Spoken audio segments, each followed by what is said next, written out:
for this story, but I've been through a massive business failure about 2011.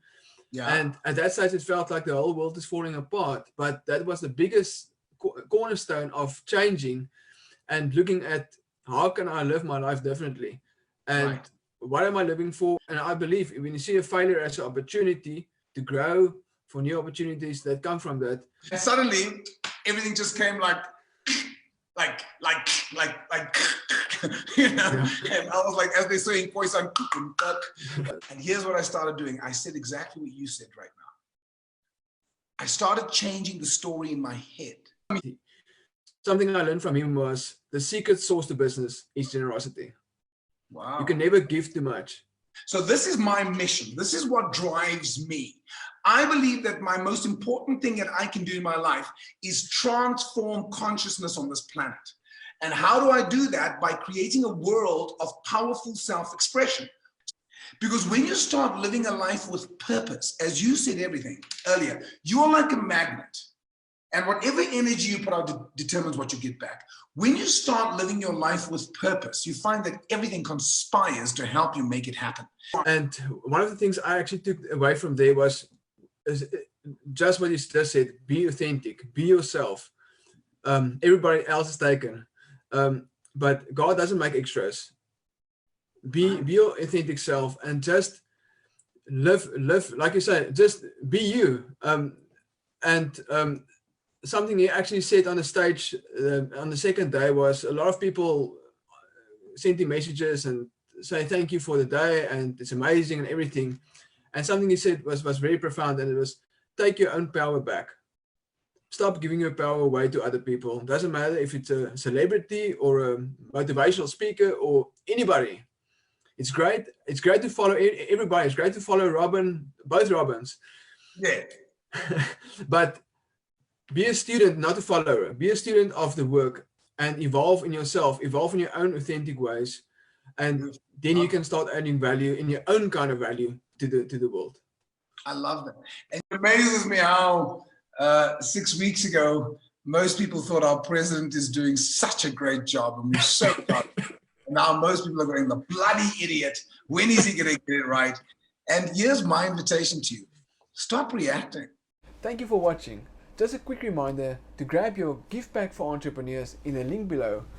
It's a gift pack for entrepreneurs to the value of 57,000 Rand, free of charge. All you need to do is activate it.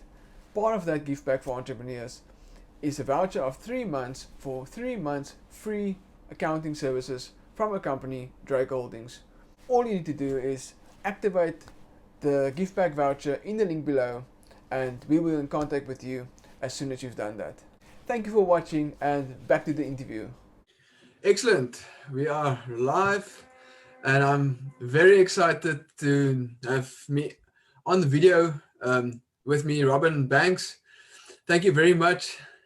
Thank you very much for joining me from far from Gauteng. I'm in the better side of South Africa. I'm Cape Town. That's perspective. That's all perspective.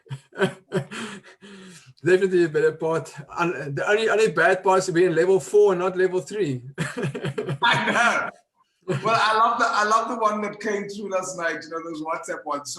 So after the president's address, it seems that we are in level 3.9, and there's been an announcement that there'll be an announcement, and Cape Town must report to the principal's office. Yeah, I saw it as well. It's very good. So at least we've got some fun and games, and at least we see the humor in it as well.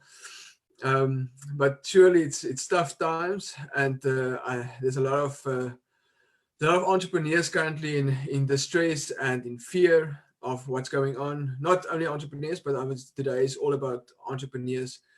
And I've asked Robin to join me, and specifically on the subject of mindset for entrepreneurs during this COVID-19 lockdown. And I know Robin's going to add a lot of value today. So, I mean, there's a lot of people and a lot of my clients that actually know him from network marketing events that he has spoken at. Yeah, a lot of clients actually been very excited for today's live stream. So if you're here and you know Robin, you've been to any of his events, please just give us a wave. Just say where you're from, Exactly. and please join us in conversation. It's not just about us. It's not even just about Robin. It's about all of us. The idea is to uplift all of us. Is inspiration of hope, and let's just join conversation and let's share some ideas and also ask a lot of questions. Please ask a lot of questions, and at the end, Robin will also share a live a webinar, one of his free webinars that he will do. I think it's tonight. So just stay on here and enjoy and be inspired. I know I will. So, Robin, people that don't know you, you are international inspirational, motivational coach, and more specifically, mind power coach, working with the program of John Keogh. Yeah. If there's anything else that not sure about the introduction, please fill me in. No. I think you've covered it very well there, Jasper. My passion is people development. I love people and helping people to unlock the potential inside of them. And you said quite a bit there in your introduction that I think a lot of people are feeling extremely overwhelmed at the moment by the challenges that we are facing on the planet. And make no mistake, we are in crisis, and the world is in crisis. And it's good to acknowledge that you're in crisis, because until you acknowledge where you are, you can't change it. And sometimes people think because of what I teach that you've got to be positive. You got to know everything's okay. No, you also got to be real. You got to admit where you're at. And so the only way you can change your circumstance is you have to, first of all, acknowledge where it is and say, well, this is where I am now.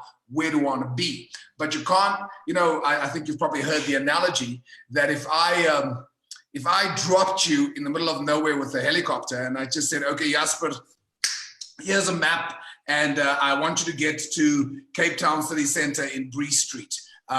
Good luck. What's the first question you're going to ask me? Where am I? You can't get to where you want to be, you don't know where you are. Exactly. So the first thing is you have to know where you are.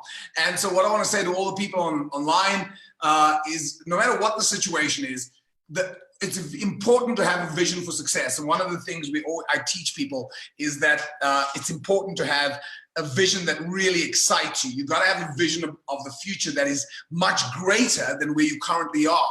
Because what you want to do is you want to expand your mind beyond its current state. And the level of thinking required to reach a big goal is very different to the level of thinking required to reach a small goal. So the biggest thing you want to shift is you want to increase your mindset capacity from where it is to something much greater. Not that much, but you really want to stretch it. And so obviously you want to have a vision. But before you want to have a vision, the more important thing is you got to know where you are. So right now, the globe is in crisis. The world is in crisis. And it's not only okay to admit it, it's important to admit that the world is going through an incredible amount of change at the moment. So first thing I'm going to say to people, how are you doing in this crisis? Where you at? And you acknowledge that, yeah, I'm in crisis. The second question you want to ask yourself is, have I been in crisis before at any point in my life? So let me ask you the question, Jasper. Have you been in a crisis before, or is this the first time you're in crisis? Not at all. I've shared the story, and I'm very grateful for the story. At the time, I wasn't very grateful for this story, but I've been through a massive business failure about 2011. Yeah. And at that stage, it felt like the whole world is falling apart. But that was the biggest cornerstone of changing and looking at how can I live my life differently, and what am I living for? And now at this stage, I can actually advise a lot of my clients, and going through this process, I'm the stronger one at this stage because I've been through a very bad situation. And awesome. And I believe when you see a failure as an opportunity to grow for new opportunities that come from that, I think that's probably exactly what you teach as well. We always be open for the opportunities in failure and in disappointments.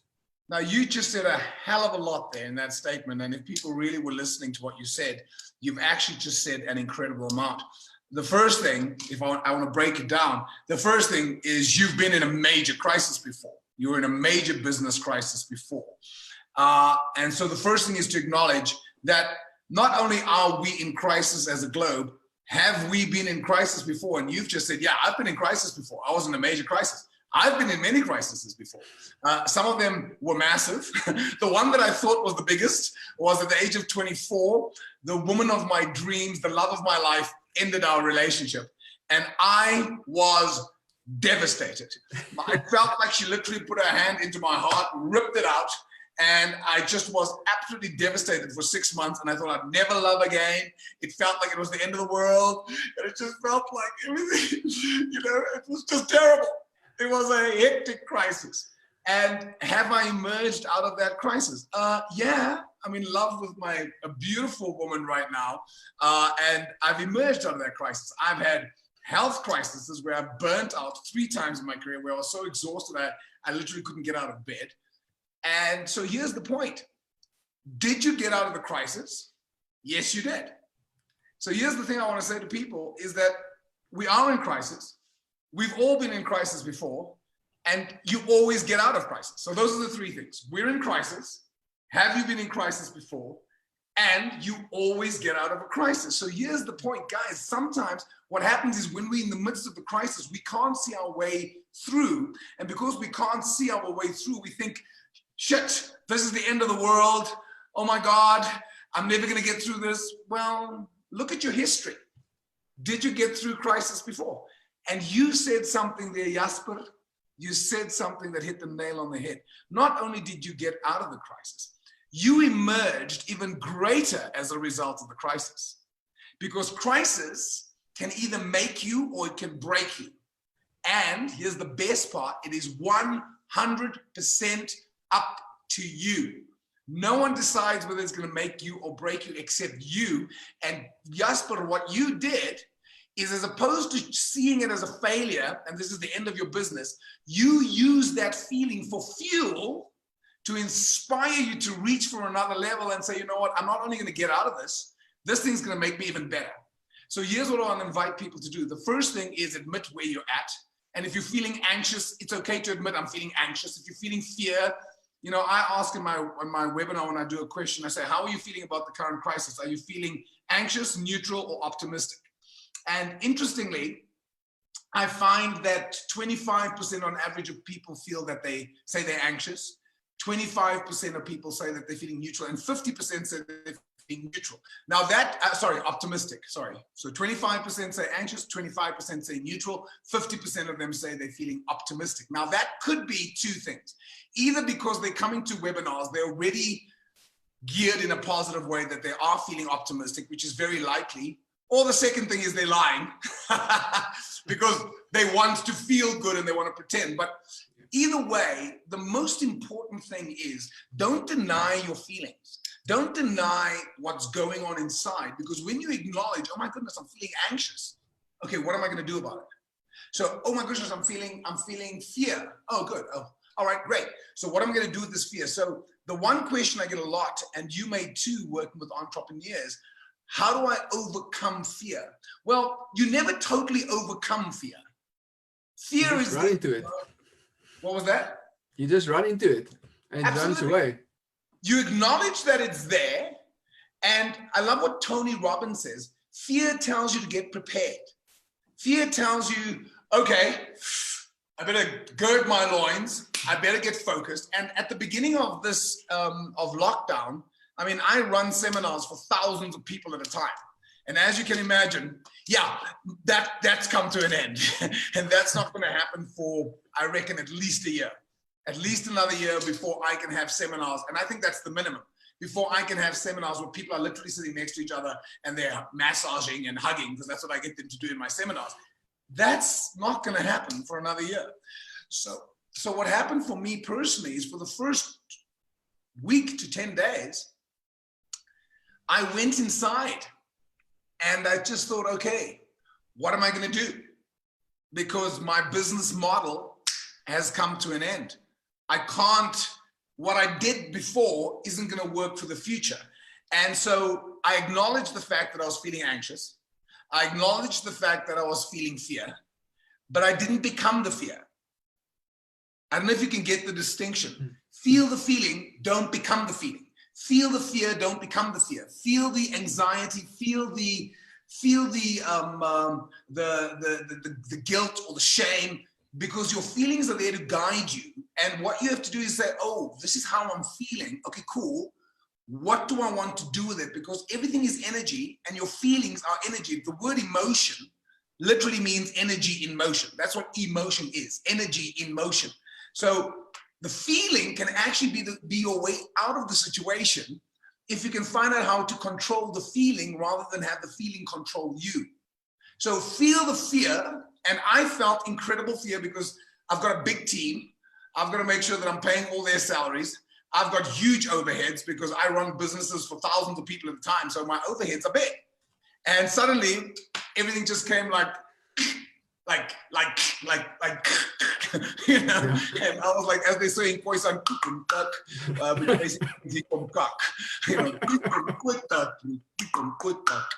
and so I was anxious. I was hugely anxious. And here's what I started doing. I said exactly what you said right now.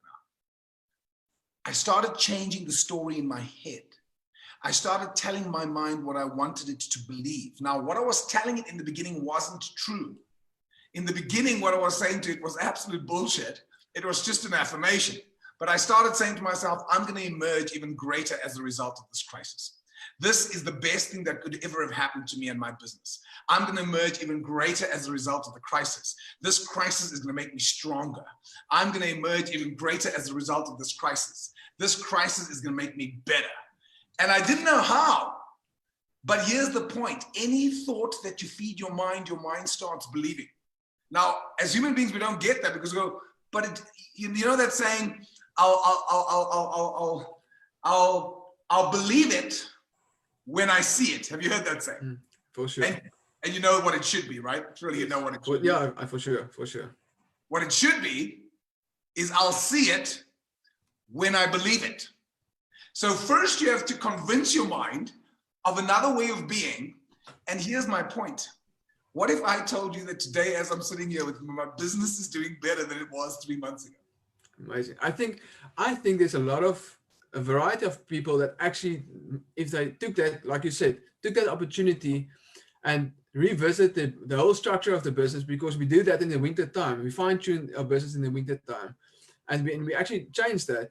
I think there's singers that actually also doing better currently, just because they start doing online shows and they can do a lot more than that, and people actually feel much closer to you. It's a lot more real than being on a stage. And I'm having a real conversation with Robin Banks right now.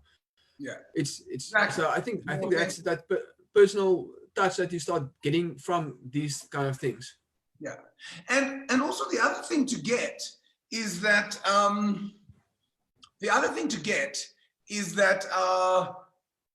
you said something that made me think something, and I've just lost my train of thought. Sorry, doesn't matter.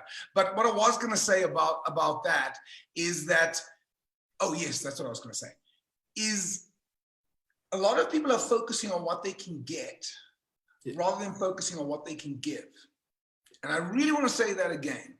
A lot of people are focusing on what they can get rather than focusing on what they can give.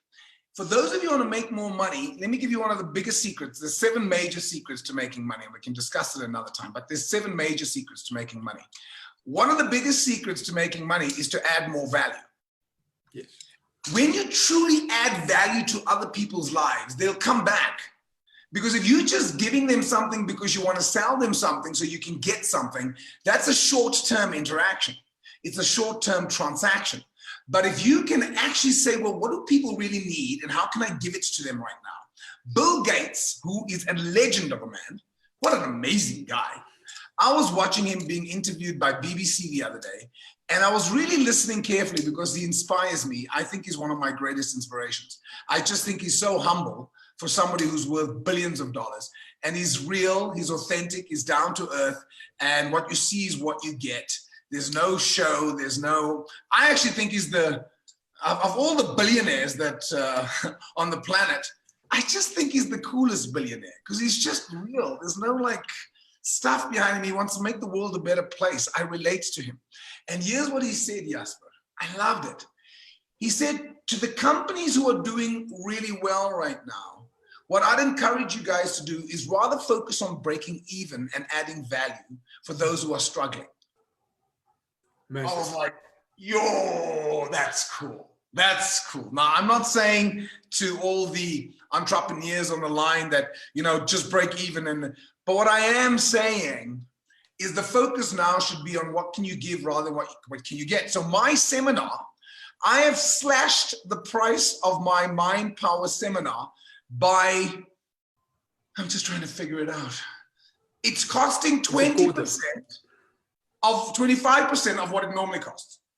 25% of what it normally costs. Why? Well, a few reasons. Number one, people are really struggling right now, and I cannot think of a more important time for them to have mind power. And my mentor, John Keogh, said to me, Robbie, he calls me Robbie and I call him Johnny. He said, Robbie, we need to focus on what we can give, not what we can get. He said, the world needs our product now more than ever before. We want numbers, so let's give it to them at a stupid price. So I've given it to them at a stupid price. Some people still want more because there's always going to be people who are greedy. And that for me is like, nice, your story. You know, that's your story. I'm going to do the best I can. The second reason why, well, I've just lost a lot of overheads. I don't have to pay for a venue. I don't have to pay for sound. I don't have to pay for travel. I don't have to pay. So my seminars are probably costing me 60% of what they used to cost me. So that means I can pay it forward and say, well, you know what, Jasper, usually it'll cost you 10,000. I'm going to give it to you at 2,500 because actually I'm scoring and I want you to score too. Because when you have a moral code, here's a moral code I really want to encourage everybody to embrace. Only enter into win-win partnerships. I only enter into win-win partnerships because if I win and you lose, it's short term. And if you win and I lose, it's short term. But if I can do something where you win and I win, we're both going to talk about how cool this relationship is. And I'm like, yeah, I love that Jasper guy. He's so cool. He's done an amazing thing for my business. And then Jasper says, yeah, no, Robin Banks was amazing what he's done for me. Because a rising tide raises all ships. As you raise your energy, as you raise your success, what happens is all the boats in the harbor all lift up. So I think what we should focus on right now is not how can I get ahead, but how can I succeed and bring as many people as I possibly can with me. I'm running a seminar now. Usually my seminars, my Mind Power seminars are between, 400 to 700 people for my actual Mind Power seminar. The one I'm running right now, because it's online and there's 6 people on each laptop. So in fact, it's even less than a quarter because I'm saying, I don't care who's in the room with you. If your husband and your wife are there and the 3 kids and your granny and your auntie is there, bring everybody.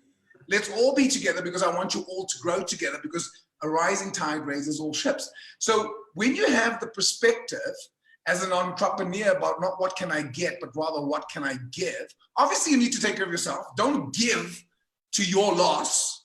I mean, I'm not giving it away. I'm not saying it's for free. Because by the way, when you give things to people for free, they actually don't appreciate it. No. There has to be some sort of exchange that's like, you know what, I'm happy to give this. I have given my seminar away to people at times. And I've noticed that almost not every, but most people I give it to, they don't do the mind power exercises because they're like, well, they don't value it as much. So you got to find the balance. And so I'm going to say to all those on the line, find ways that you can add more value to your clients. So I'm doing for my corporate clients who have done many talks for, and usually they pay me 50,000 Rand an hour. Now I'm saying to them, I've got a new talk called Navigating the Crisis. Oh, how much will it cost us? For you, it's free. Oh, wow, Robin, that's very nice. Why? You're a loyal client. You've been using me for years and you are suffering. And I want you to succeed because your success helps lots of people and your failure helps no one. So stop being selfish. Succeed. Ja, maar ek praat baie. Go ahead. No, I enjoy it. I enjoy listening to you. I've got a saying these days that I also affirm to myself, but generosity breeds abundance. And that's so powerful. That's exactly what you just said. There's an American business spiritual gangster. The CEO is Ian Lopatin. And something I learned from him was the secret sauce to business is generosity. Wow. You can never give too much. Yeah. So something I also talk about a lot is the more you give, the more you'll receive in abundance back to you. Give value. In this time is one of the time, and I've noticed the webinars from your side as well.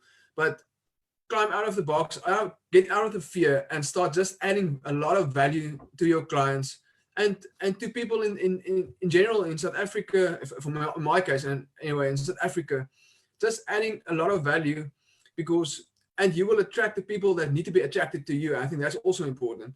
Yeah. Not all your client, everyone is your client. You need by giving value and by putting yourself out there, you attract the correct people that need to be in your business and need to be your client. Absolutely. I just want to backtrack a bit, and you talk about living for a bigger purpose, and I love the Japanese word ikigai. Ikigai is related to your passion, your purpose, and the reason for waking up in the morning that's bigger than yourself. And okay. I think it links a lot to what you said rather in the beginning of this talk. But if we start living for something bigger than ourselves, in your case as well, it's just not about the money. When you start living your ikigai, you actually start attracting money because you're doing that, because you're doing something for a bigger purpose than just looking for the money. Yeah. And look, it is tricky as an entrepreneur because, I mean, a lot of the reason why people do enter into business is they want to be more successful. And I am big on success. I am big on success. For sure. And one of the things I encourage my Mind Power students to do is I say to them, it's your duty to succeed. I don't just want you to be successful. I want you to be mega successful. I want you to be worth millions and millions of dollars. And I really do. And I'm not just saying that because your success helps lots of people and your failure helps no one. So we need successful people. But having said that, if your sole purpose is to make money, you probably won't. If that's your driving reason, if that's your drive, and by the way, I love money, and I'm not ashamed to say this. I love money and money loves me. We got a thing going on. I really do like the good that money can do. I can think of 100,000 excellent reasons why it's good to have money. I can't think of one reason why it's not good to have money. When people say money is the root of all evil, I'm like, well, I think the lack of money is the root of all evil. How can money be evil? It's a piece of paper. So some people's consciousness around money can be evil. So here's why I'm saying this is that while I do love money and I'm big on success, that's not what drives me. What drives me is my mission. I have a personal mission statement. I think every human being should have a personal mission statement. The most successful companies have a mission statement because then everybody knows what the purpose of the company is. What are they here to do? And as human beings, I believe each and every one of us came here with a purpose. And you've known your purpose since you were a child. As a kid, you always knew that you were special. But then we were conditioned to believe we're not special. Now, I believe that every single one of us, all 7.8 billion of us, are special because you are unique. Nobody brings what you bring. No one brings your gift. No one brings your personality, the way you speak, the way you move. Now, most people think that makes them, they judge themselves and say, well, I'm not as good as so-and-so. But why are you comparing yourself to other people? The one thing people say to me a lot in my seminars, especially young people, they come and say, oh, Robin, I want to be like you. And I always go, oh no. But if you're going to be me, who's going to be you? Because, I mean, we need you. We can't just have me. And I say it as a joke, but really what I'm wanting them to get is that you've got to celebrate your uniqueness. You've got to celebrate that you bring something unique. So here's what I invite people to do. Become aware of what your unique gifts are. So, just give me 1 minute. I just have to open the gate. My lady broke her ankle. So it takes her a while to get to places. But so I recognize my unique gift. I'm confident. I'm friendly. I've got a great sense of humor. I love people. I've got high energy. Now, is that arrogant? Arrogant is when you think you're better than other people. I honestly don't think I'm better than anyone, and I mean that sincerely. There's no one. I don't think I'm better than the petrol attendant or the cashier. I treat the cashier at Pick and Pay with the same respect as I treat the CEO of Vodacom if I have a meeting with him. I don't think he's any more special or any more important. So, but I do think each and every one of us have unique gifts. So find your strengths. So make a list. Make a list of your top 10 strengths.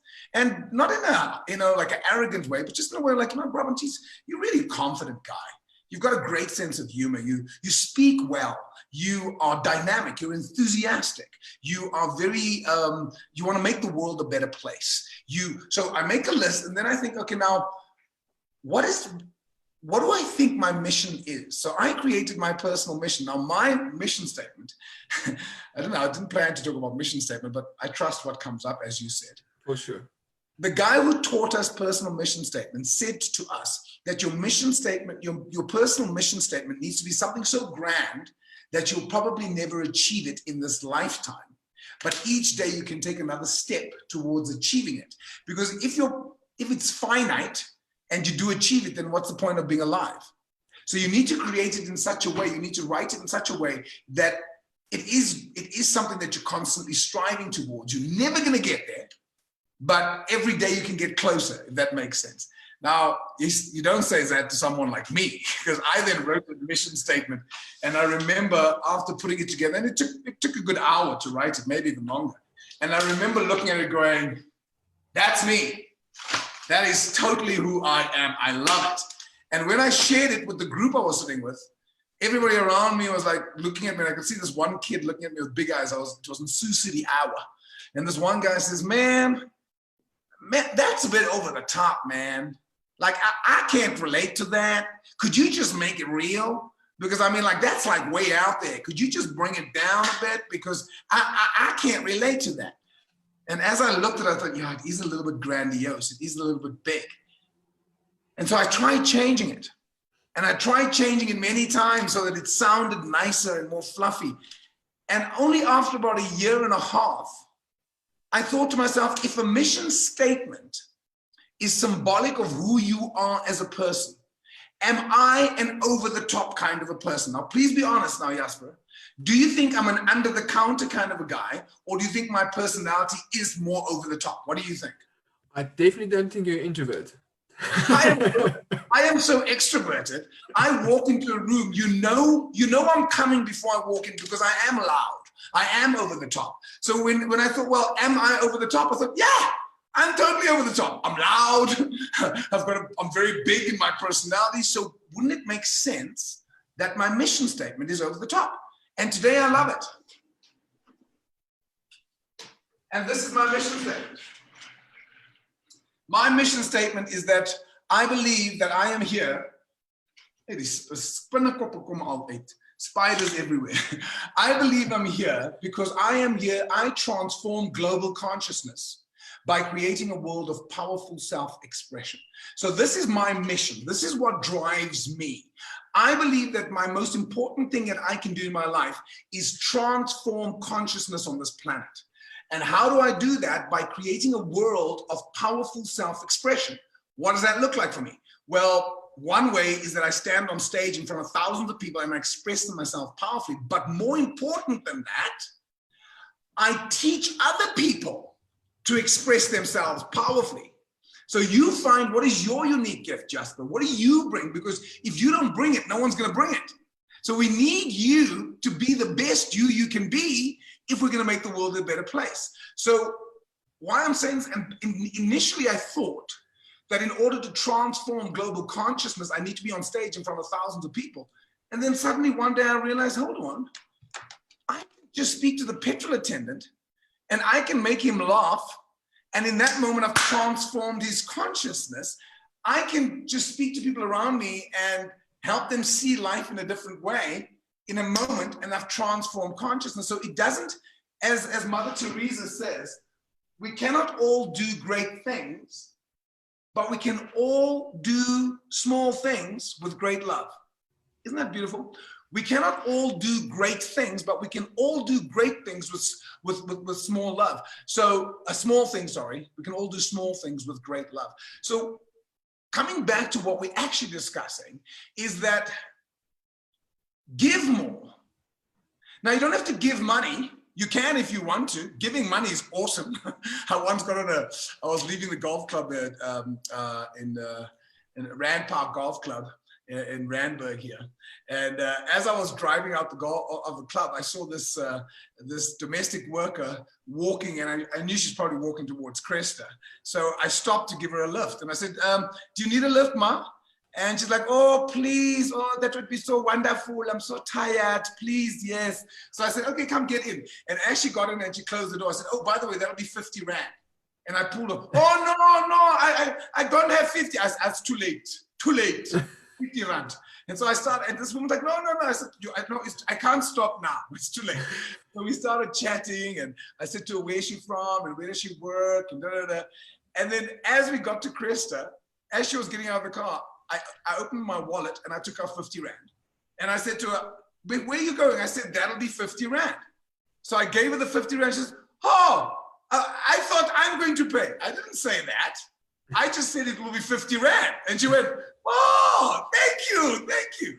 So what I'm saying is that what that 50 Rand means to me, and what that 50 Rand, she's going to feed her kids for at least 1 or 2 meals with that 50 bucks. Whereas I'll probably buy, I'll waste that 50 Rand in no time. So while it isn't just about giving money, it is good to give money. That's the other secret of creating money.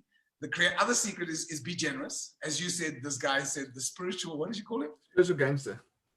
The spiritual gangster. Yeah. It's actually a clothing company. I love it. The spiritual, what a cool name, the spiritual gangster. So, but the thing is, give more. So even if I didn't give her the 50 bucks, give her the lift. So what can we do right now? So for those who are really struggling financially, it might not be give your money, give of your energy, give of yourself. Find out, what can I give to other people? How can I make somebody else's day? Because if you keep focusing on how you're feeling all the time, unfortunately, as my mother used to say to me as a child, my boy, the world doesn't revolve around you. And I was like, but why not? It should revolve around me. But the world doesn't revolve around you. And the funny thing is, as you give more, as you said, so you receive more. So really what I want to encourage people to do, don't just come from a point of wanting to make money. Come from a place of wanting to add value. Come from a place of living in mission. So when I run any seminars, my number one question is not how much money am I going to make? How will I transform as many people's lives by doing this? So right now, I am doing my Mind Power course online. And the coolest thing is I am reaching 5 times more people than I usually reach. And it's costing them a tenth of what it normally costs them. Now, is that not a win-win-win situation for everybody? And how cool is this, Jasper? I'm sorry, I'm like a little kid. My current seminar, which starts on Saturday, I've got people from Japan, Singapore, Malaysia, Germany, Switzerland, UK, France, Brazil, the States, Australia, New Zealand, South Africa, Africa. I am transforming global consciousness from this spot. Amazing, amazing. And I think we get clear. Sorry, I promise I'll start in a moment. Go for it. When you get clear about your purpose, Oprah Winfrey, I mean, I'm a big fan of Trevor Noah. I don't know if you like Trevor Noah, but Trevor Noah is, and by the way, I don't know if I told you that Trevor Noah is going to interview me on The Daily Show. Oh, wow. Isn't that amazing? That's amazing. Yeah. I know he doesn't know it yet. I'm still visualizing. Oh, okay.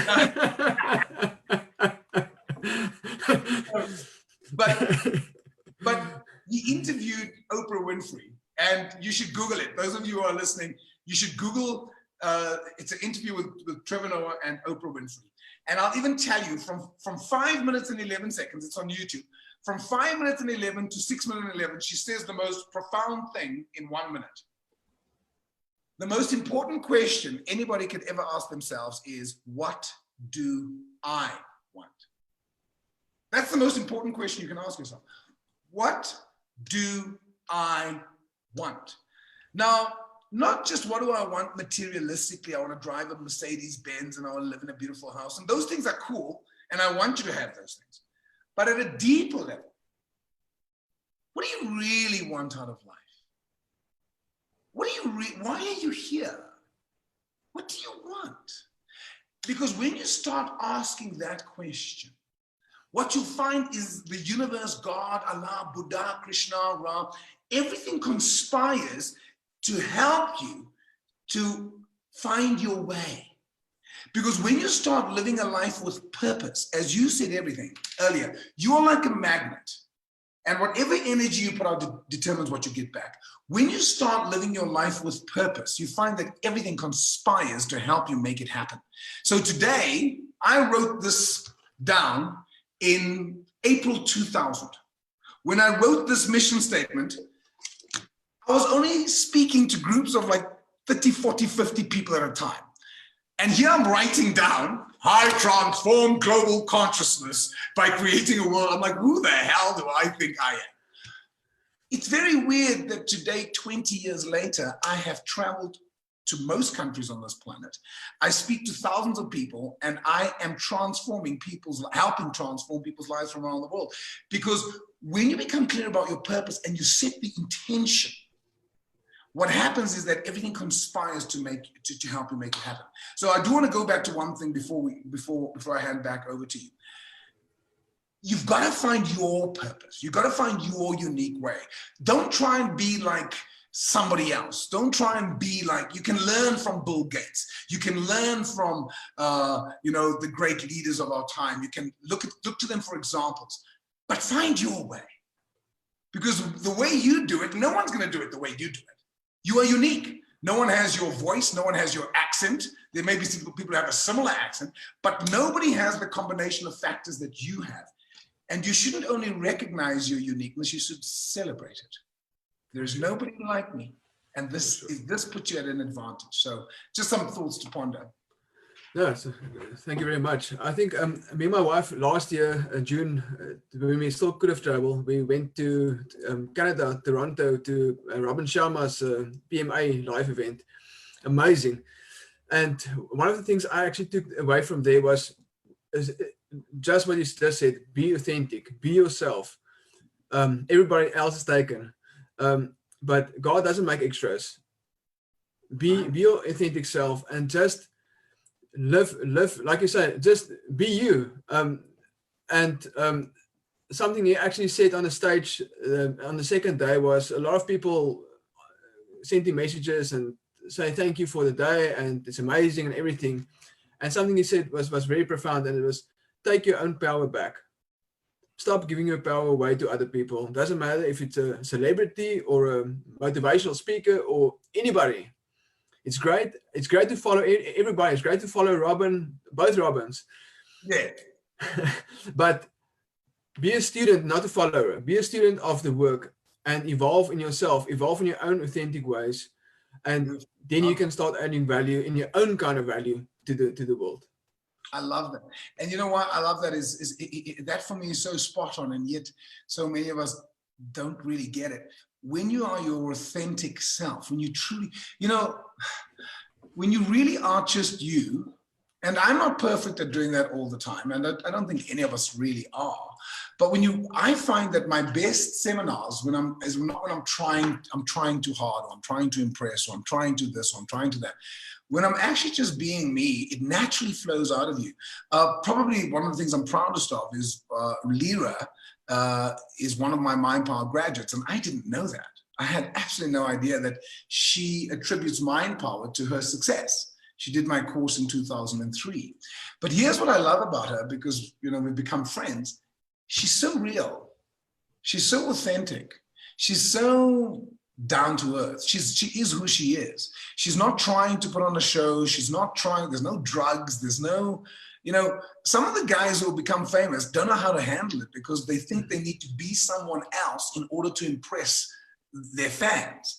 But when you're actually just genuinely in love with yourself, not in an arrogant way, but you like yourself. And by the way, I've got issues. Yo, Jasper, when God said tissues, I thought God said issues. So I said, give lots. So being yourself doesn't mean you don't have issues. Doesn't mean you're perfect. You're never going to be perfect. In fact, one of my favorite sayings that I got from Tony Robbins is that perfection sucks. Perfection is one of the lowest standards you can set for yourself, because you're trying to set a standard that you're never going to achieve. And so he says, what I'd recommend, instead of aiming to be perfect, be outstanding. be outstanding, which means you always give your best, and that you will stand out in the sense that you will always strive to be better than you were yesterday or the day before. But coming back to what I love what you said about Raman Sharma, I love that. I definitely want to quote that God doesn't make, what do you say? God doesn't make extras, and don't give your power away to other people. And that. I mean, and I think about that a lot these days, especially with the negative energy that comes from, well, not really watch the news, but the things that going on in the lockdown. And we tend to recite that all over in our head all day long. Zuma is bad, or whatever is bad. And then you start believing and you start attracting all those negative energy. And I mean, you know that, but it's attracting all that negative energy to you, and you can't understand why you don't have an abundance life.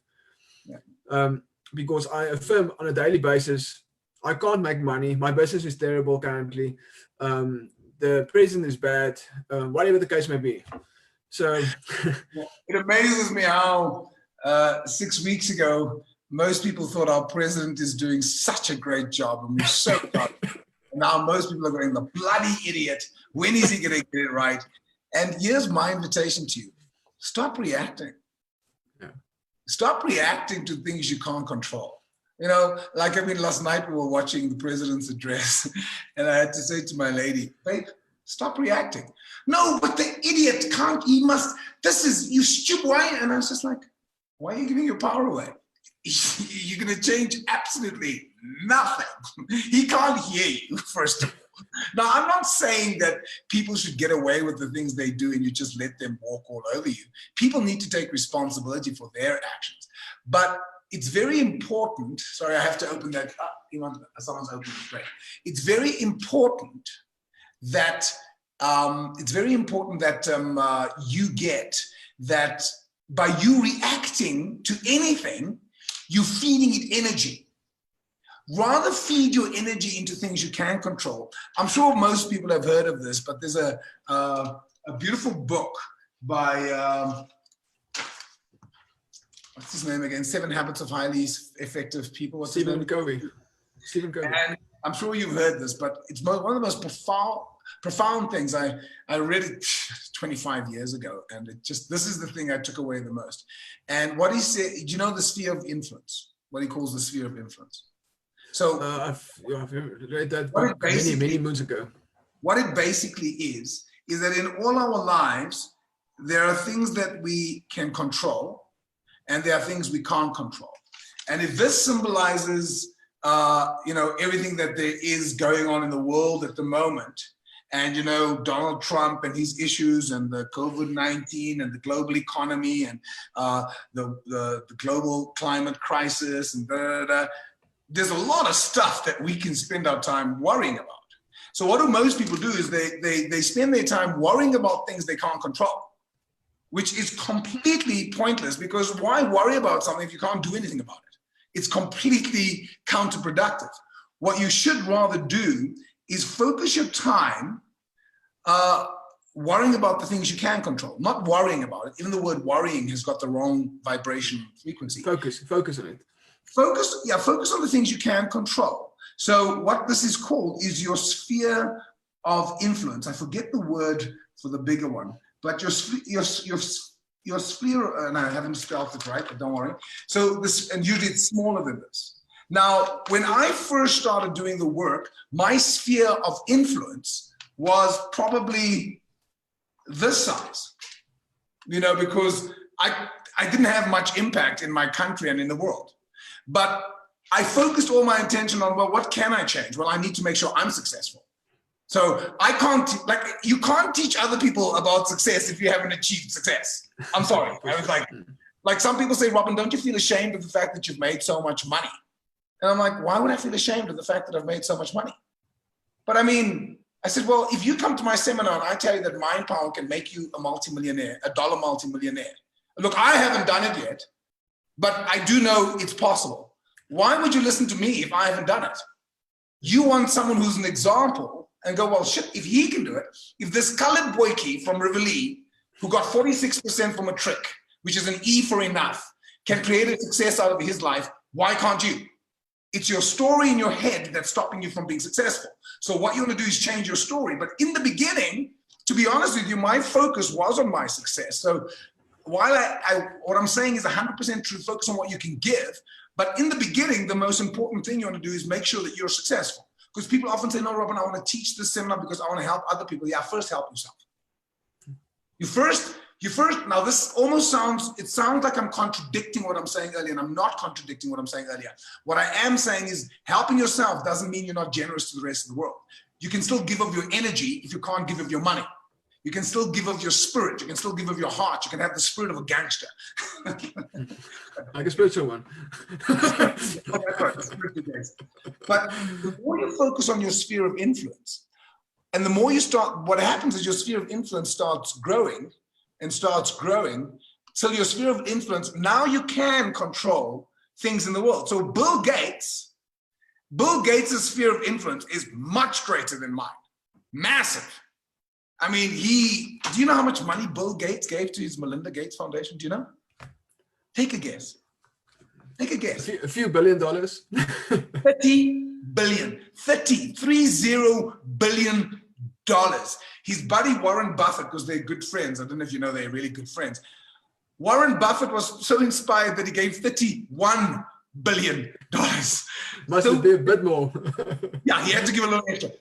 They've given $61 billion to make a difference on this planet. And here's what I love about them, what they're doing. They're focusing on overcoming illness. I mean, he's big on this virus. Like, do you know that he predicted this in 2015? Did you see that video clip? That's right. That's right. Yeah. He said in 2015, the next problem is not everyone thinks the next problem is a nuclear war. He says it's not, it's a virus. We should have listened to him there. Apparently Barack Obama did too. Barack Obama said we need to prepare ourselves for this. I don't know, but actually I saw a video of him saying that. So coming back to my point is his sphere of influence is massive. So again, what's my point to those of you who may be listening? Don't worry about things you can't control. Stop reacting to what the government's doing and what so-and-so said and can you believe what this one is doing? You are leaking energy. You are literally leaking energy because your energy is flowing into areas you can't control. Rather contain your energy and focus on the things you can change, because as you focus on those things, then you can have a bigger influence and you can start making a difference. So last night, honestly, my girlfriend was getting so worked up and I was like, babe, just relax. No, does he know what this is doing to the economy long term? And she likes him. She likes the president. But she was just like, no, it's too long. It's too long. And I went, and she might be right. I'm not saying she's wrong. I'm just saying that reacting and getting yourself worked up into a state changes nothing. It just makes you feel bad. So what you need to do is really manage and master yourself. If you're gonna manage the outer world, you're gonna manage the inner world. Yeah, I think that's a very true. I think you can never, your outer results will never be better than your inner results or inner work. So if you don't do the inner work, and that's the hard work, it's not just your mind, it's your health, your heart, your soul. It's a big combination of a lot of work that you need to do. But if you don't do that inner work, you will never see the outer results from it. And you can also not be, like you said, you can't be there for other people if you haven't done the work yourself. And don't take yourself too seriously. Like, it is what you said is so spot on. We live in two worlds at the same time. We live in the inner world of our thoughts, feelings, attitudes, and beliefs. This is the fundamental principles I teach people in my power. We live in the inner world of our thoughts, feelings, attitudes, and beliefs, but we live in the outer world of the circumstances and situations that are happening to us, and the outer world of reality. Most people are trying to change the outer world. You'll never change the outer world until you first change the inner world. The key to your success is master the inner world. Become the master of your thoughts. Become the master of your emotions. Become the master of your attitude. Choose your attitude. Literally choose your attitude. Choose your belief systems. Because when you gain control of the inner world, the outer world will take care of itself just fine. Your job is to master what's happening inside here. I'm running a Mind Power course at the moment, and I had webinar 3 on Tuesday night, 2 nights ago. How amazing is this? This is the feedback I'm getting from my students. Sold more houses in the last month than I've sold in the last year in this crisis. One guy sold three houses in the last month in lockdown. I'm like, Amazing. yo, that is amazing. Business is pouring in. I have no idea where it's coming from. It's just ringing off the. I'm like, yeah, you do know where it's coming from. You're creating it in the inner world. Yeah, but I still find it so hard to believe, Robin. It's amazing. It actually is amazing, and you should never ever take it for granted. Found a job in the middle of this crisis. I didn't think it would be possible to find a job during the coronavirus crisis. Got a 25% increase from my boss in the last week, despite the current crisis.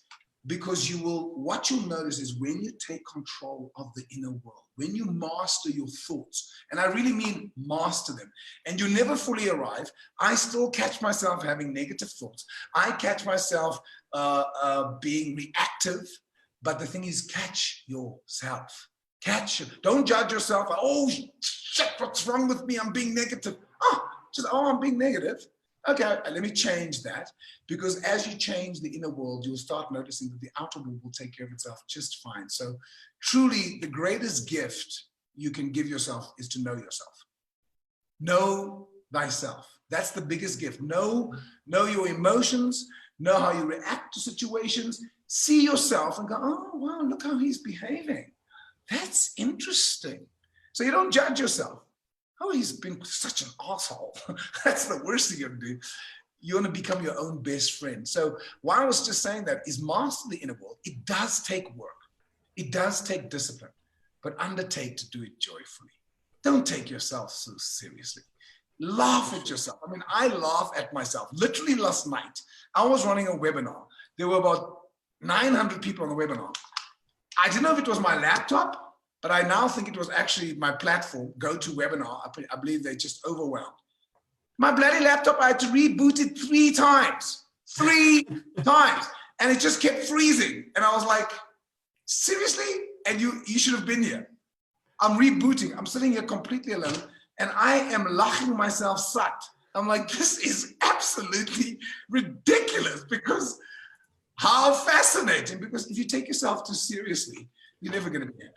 Anyhow, I want to you won't believe it, but we're running an hour and a half already. No, we're an hour. We started at 13. Oh yeah, that's right. So it's an hour, but it felt like about 10 minutes. I mean, it's just like 10 minutes. You're right. Just time flies when you're having fun.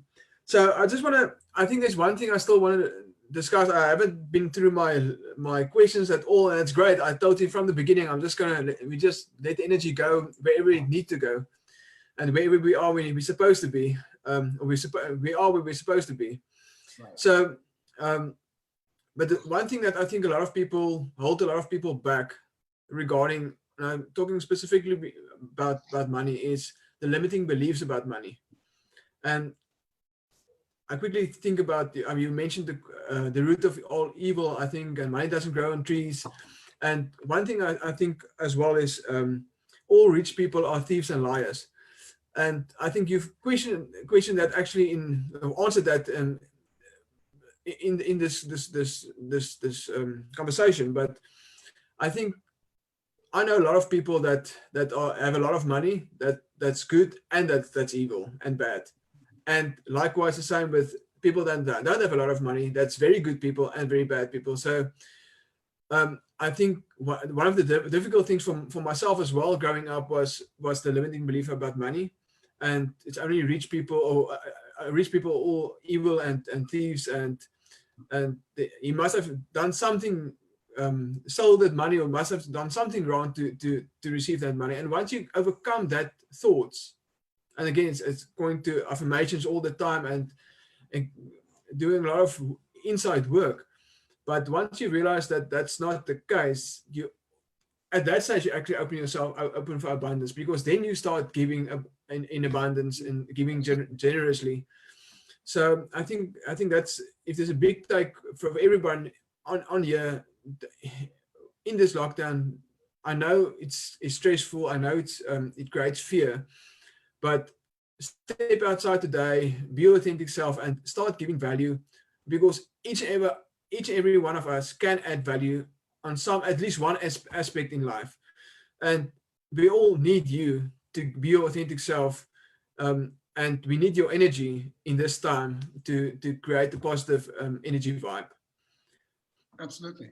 And the thing to get is that all money does is make you more of who you already are. Yes. So Just bring out if you are a greedy person, you'll just be greedier. If you're a generous person, you'll be more generous. So I do question society's beliefs around everything, not just money, but money can't buy you happiness. Is that true? Yes, I agree, but neither does poverty. So why do we make money this bad thing? Because I know rich people who are miserable, and I know poor people who are miserable. I know rich people who are very happy, and I know poor people who are very happy, because money and happiness they have nothing to do with each other. It's like saying apples aren't oranges, like duh. So money can't buy you happiness, yeah, but neither does poverty. What my other favorite one is, all rich people are greedy. Well, some of them are. Some rich people are greedy, and that's good to know. But so are some poor people. There are some poor people who are very greedy. They have no money, but they're still greedy. I know rich people like Bill Gates who are extremely generous. And I know poor people who have got hardly anything to give, and they're very generous. Because money and happiness is two different things, and all rich people are greedy. Some of them are, but some rich people are very generous. And I will never forget when I did my first Mind Power course in May 1999. And as a group, we raised 18,000 Rand for charity. And John Keogh said, bring some money with you to the next event that you're willing to give away from yourself to make a difference in somebody else's life. And he said, err on the side of generosity. And I was just starting out. I wasn't making a lot of money. So I thought, you know what, I'm going to bring 300 Rand. Now, please remember, this is 1999. 300 Rand is a lot of money. And I thought, I'm going to give 300 Rand. And as I got there, I thought, stuff it, give them 500. And I was like, ooh, 500 Rand, that's a lot of money. So I gave them 500 Rand. And then as a group, we raised 18,000. And I remember going, what? We just raised 18,000 Rand for charity. That's amazing. And then the best part happened. John Keogh turned around and said, I'd like to match that. And I was like, what? He just gave away 18,000 Rand. I thought, shit, I'd like to be able to do that one day. And today I literally give away hundreds of thousands of rands. So your success helps lots of people. Your failure helps no one. All money does is make you more of who you already are. I encourage you to become a generous person, because even today, and you start, here's the secret, Jasper, you start with where you are now. Because a lot of people say, oh, you know, Jasper, when I've got lots of money, I will give. If you're not giving now, you probably won't give then. True. Oh, no, right now I can't afford to give. Bullshit. You can afford to give. If you've got 1,000 Rand left in your bank account, do you know what's the very best thing you can do? And this is going to sound so counterintuitive. You know what's the best thing you can do? Take 100 Rand and give it to somebody you don't even know. Don't give it to your mother. Don't give it to your father. Don't give it to your friends. Give it to someone you don't know. Why? Because that tells the subconscious mind, I've got something to give. And don't give it expecting. Don't give it like, well, if I give this, I hope I get back. That's the wrong attitude. Just come from that spirit of generosity that, you know what, I can afford to do this. And what you will find is there's an old saying from a very well-known book. I don't know if you've heard of it, but you might know this. You might know the book once I tell you. But the saying goes, as you give, so shall you receive. And it's certainly been my experience that as I've given abundantly, I've received abundantly. But the secret is you don't give from a point of, well, I'm giving so I can get. No, I'm giving because I've got to give. And I can make a difference in this lady's life. I can give her 50 Rand. I mean, I can afford to give her 50 bucks. And those random acts of kindness make such a big difference. So please get over your negative beliefs around money. Please, if not for you, for this country, because we need you to be successful so you can create employment. We need you to be successful so you can add to the pot. We need you to be able to spend money so that we can create more money. So if you find that you find it hard to be successful for you, don't be successful you. Think of everybody else who's going to benefit. My success helps my partner. My success helps my 7 staff members. My success helps the people that they employ in their homes. My success means that they can afford to send their kids to school. So I must succeed. So when I was struggling 7 weeks ago, I was like, there's no way I'm going to tell them I'm not paying their salary. There's no way I'm going to say to them, guys, things are bad. I can't afford to pay for it. I'm sorry. That wasn't even an option because they've got kids and they're depending on me. And so I was more focused on actually, I would rather pay their salaries before I pay mine. And I'm just so blessed though, because what I've found is such a win-win situation in that I'm actually able to pay them, give my clients a great deal. And so it's a win situation for everybody. So that's what we really want to create out of this time. This coronavirus, I see we run out of time, but I just want to say this coronavirus is a wake-up call for us. Jasper, we were heading for chaos on this planet. And a lot of people saying this is the worst thing that could have happened. It's not the worst thing that could have happened. Crisis will hit you as a feather, a brick, or a bus. A feather is you get a little reminder, a little tap that, listen, the way you're behaving isn't so cool. You need to change it. You need to stop smoking. You're smoking too much. You know, your friends tell you, or you need to just watch your diet, or you're eating too much. You're going to get a heart attack. You get little feather reminders. Crisis will hit you as a brick, where you get smacked over the head with a big fat brick. And if you get smacked over the head with a big fat brick, that can be quite painful. You can get a major bump on your head. You could have a headache for a few days. If it hits you in the wrong place, you could die. So a brick is dangerous. But the third one is crisis could hit you as a bus. And a bus could be fatal. If you get hit by a bus at high speed, chances that you're going to die are very high. You could certainly be paralyzed, or you could lose a limb. And so I've been asking people, I've been doing like a little poll in my talks, is the current coronavirus a feather, a brick, or a bus? And most people are saying, no, this is a bus. This is really bad. It's not a bus. This is a brick. It's not a feather because it's changed the world as we know it, but it's not a bus. Why is it not a bus? Well, let's put it into perspective. It's really not great. It's brought the world to a standstill, but currently, as I'm speaking to you, there are 4.3 million confirmed cases. There's probably others we don't know about. Let's call it 10 million people on the planet, even 20. 20 million people have probably got the coronavirus on the planet. Really not great. That we know of, the amount of people we know of who've died is 300,000. Maybe there's others who have died. Let's call it 500,000. Let's call it 1 million. So there's 20 million people who've probably got the coronavirus. There's 1 million people who have died. This is really not great. This is not a feather. But is it a bus? Well, there's 7.8 billion people on the planet. And out of 7.8 billion people, 1 million people dying is not great, but it's certainly not a bus. It's not the end of the world. I think the bus was we are not taking care of our climate. We are not taking responsibility for the way we are polluting the earth, me included. I'm a top international speaker, successful throughout this planet. I fly 3 times a week. Not great. I've been playing my parts to create the mess we're in. We've all played our part to create the mess we're in. I've become a vegan lately, well, a pescatarian because of health reasons, but also the amount of meat we consume on the planet is actually causing methane gas, which is not good for the environment. So all of us are guilty. Not some of us, all of us are guilty. And I think this is a warning.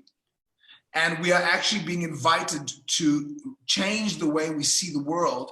This is an opportunity to reinvent yourself. So what I want to say to everyone as we close is don't see this as a curse. Don't see this as something that's going to break you. Crisis will either make you or break you. It's 100% your choice. My invitation to you is to choose to use this time in such a way that is going to be creative for you. When fishermen can't go to fish, they spend time repairing their nets so that when they do go to fish, they catch more. So in the same way, what I want to invite those of you, if you are in a business situation where you're unfortunate, you can't change it the way I did, what can you do? Are you taking care of your health? Are you working out? Are you watching your diet? Are you being careful of what you're feeding your mind? Are you feeding your mind a diet of healthy thoughts? Or are you feeding your mind a diet of negativity, worry, fear, anger, resentment, and bitterness? What are you doing about taking care of your soul? If you're religious, are you praying regularly? If you are spiritual, are you meditating? But you must take care of your body, mind, and soul if you're going to emerge out of this even greater. And that's my invitation to you. My hope to every single one of you is that you emerge out of this crisis even greater than you went in. That you're going to emerge with post-traumatic growth. You're going to grow, and this is going to be the best thing that's ever happened to you. The best. And I know some, Robin, it's not. Trust me, if you believe it, it will be so. This is the best thing that could have happened to you. So seriously, Jasper, thank you so much. I know our conversation went in numerous ways, but it's been great to spend this time with you. And I trust for those who have been on the line that they found it useful. It's powerful, powerful conclusion. Do you have about 10 minutes? I can just read you some of the comments if you want to. Yeah, please. I'd love to hear them. I love feedback. Right. So I've got Dale Klugen. My office manager actually said just, hi, Jasper and Robin. Annelies van Wyk, brilliant. I know she's been on your course as well in the past. My wife, Louise Basson, yes, I agree. It's important to recognize your emotions, including fear. However, I feel that those emotions are an illusion which we can let go of once we are open to our own intuitive information we get. What do you think? Beautiful. I actually love that. I think that's true. My wife is a very deep soul. Is that your wife? Okay. It's my wife, yeah. Aaron Scarrick just say hi, Jasper and Robin. There's quite a number of people watching. Heinrich, Louise, Andre, all watching. Great. Let's see if there's anything else. I like the idea of money must flow. If you hoard it, it will imprison you. Instead of you can add value by letting it flow. Greed is the root of all evil, not money. Very nice talk. Thanks, Jasper and Robin. That's also my wife, by the way. I like that. Greed is the root of all evil. That's better than money. Greed is the root of all evil. I agree with her. Yeah, for sure. And Heinrich Hubier also just thanks for the talk. It's one of my friends from Fishhook. So thank you very much for this is a quick scroll through all the comments. Probably missed a few, but yeah, thank you very much for your time and your energy. It's really appreciated. I really enjoy it, and I know a lot of people will find a lot of value from it. You're very welcome. If anybody wants to join me tonight, I've got a free webinar, which is where we'll speak only on mind power, which is actually one of my favorite talks to give. It's from 7 p.m. to 9 p.m. And if you'd like to be on the talk, you can just go to my website, robinbanks.co.za, and it's Robin with an I, because a Y is a girl. So it's robinbanks.co.za, and you can just register for tonight's webinar. It's a free webinar. Please tell all your friends about it. We already have about 2,500 people booked, which is fabulous. I'm very excited about it. Yeah, I've done the course of the webinar. I think it was last week, Thursday. Oh, yes. It was actually quite interesting by arranging the interview with you. It just came up from nowhere, and obviously not from nowhere, but it just came out, and I thought, well, let me do a recap on your work as well. Thank you. And it was actually great. So I've got 2 great weeks of spending time with Robin Banks. Thank you. Yeah, and thank you for the contribution that you're making and for adding value to other people's lives. Thank you so much. Thank you very much. Much appreciated. Okay. Thank you. Cheers, guys. Thank you. Don't forget to be awesome.